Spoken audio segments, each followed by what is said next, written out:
Hey everybody, what is going on? I hope you guys are all doing well, and welcome to another tutorial video. In this video, I'm going to be explaining to you guys how you can add an estimated delivery time to your product page on Shopify. So let's get right into it. Now, what you're going to want to do once you're on your Shopify admin dashboard is go into online store, and that'll take you over to themes, and you're going to click on customize next to the theme you want to customize. Now, from here, if you have a product available on your store, if you've set one up, then you're going to have the product page available, and we're going to go over there right now. You're going to click on home page, go to products, and select the default product template. Once you're here, this is what the template looks like, and what we're going to do from here is we're going to add a new section under the template section or segment.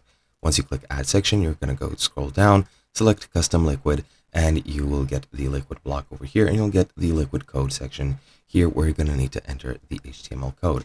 Now, you can enter whichever HTML code you would like. This is just some code that I have found, and please forgive this honey button appearing here. I'm not sure why that's happening, but it is what it is.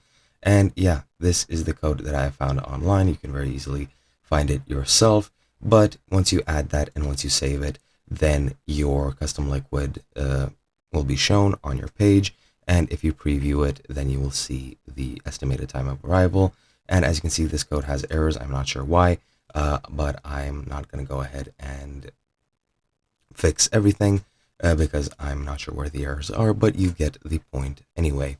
Hope you guys enjoyed, and I'll be seeing you guys in another video.